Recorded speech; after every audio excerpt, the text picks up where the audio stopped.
If you've been waiting patiently for your exercise problems to be solved, well, our 2 News fitness expert, Wes Cole, is here to help today. Good morning. Good morning. We got some good questions today. We have We're some gonna good get right questions. To it. Yes, we have one from Megan, and she wants to know what's the safest way to do squats. Well, you know, squats, they get a real bad reputation. A lot of people say they're bad for your knees, bad for your back. But if you really look at squats, squats are just like walking. It's a basic life function. If you can't squat, you can't sit down, you can't get back up. So it's real important that you learn how to do it. If there's something wrong and you can't do a squat, then you need to work on it. This is probably one of the best things you do. This is called a chair squat. I do it with all my clients. It's a variation of a box squat done by power lifters. But basically what you're doing is you're squatting, and Kyle's not just touching his butt on the chair. He's actually sitting down. And when he sits down, he deactivates the quadriceps, the front part, the muscle in the front part of the leg. And when he does that, that takes a tremendous amount of pressure off the tendons on the knee. And he's actually lifting and squatting up, and it's really teaching him to use his butt and his hips to really get him up. This is a great exercise for those with bad knees. Do 3 or 4 sets, maybe 12 to 15 reps. And like I said, you know, squatting, thank you, Kyle. You know, squatting is a basic function. If you have bad knees and you're really having a hard time doing it, you definitely want to, keep working out, because, like I said, if you sit down, you can't get back up, that's going to really affect your life. So you try those 2 or 3 times a week, and I guarantee you'll feel a difference. All right. Well, Bobby says, my grip is weak and I don't feel safe holding dumbbells. What can I do if I still want to weight train? Well, this is a really good question, because it was actually a statistic about 2 or 3 years ago. One of the most common injuries with senior citizens weight training, especially with free weights, is injuries to the feet. And I was kind of like, well, what's the deal with that? Well, because they were dropping the dumbbells on their feet.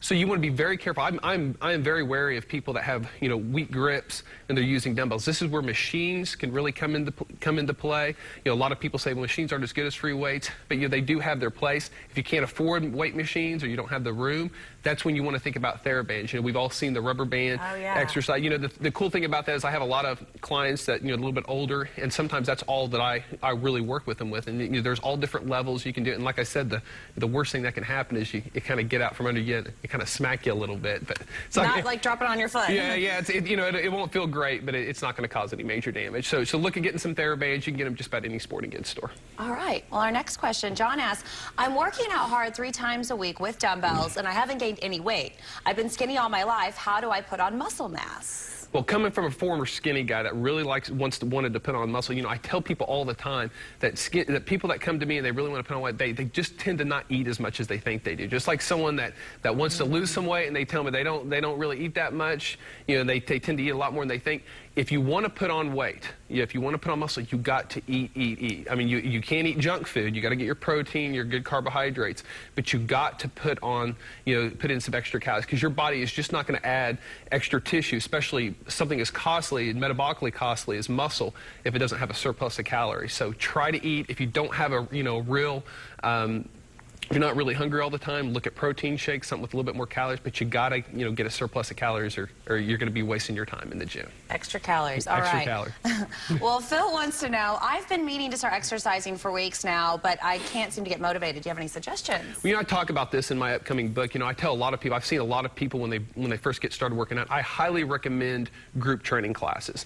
Especially if you've just started working out, you're kind of beginner. Oftentimes beginners, they not only don't know really the technique, how to train, but they don't really have the experience to push themselves hard enough to really see the benefit. And the great thing about group training classes here in Tulsa, we have some very talented group trainers, and it's all different flavors, from martial arts to spin class to high intensity boot camp classes to water aerobics. You can find something that that's tailored right for your level and for your personality. But 2 or 3 times a week is great. And like I tell all my clients, with group training classes, all you need is enough motivation to get in your car and get there, and an instructor will take care of the rest. Yeah, then you got the group there with you. All right. Well, thank you so much. Well, if you have a question that you'd like Wes to answer, just go to the Weekend Morning section of our website, kjrh.com, and click on the Habitual Health link, or you can give Wes a call at 749-0960, or visit him at his gym. That's at 46th, just east of Sheridan.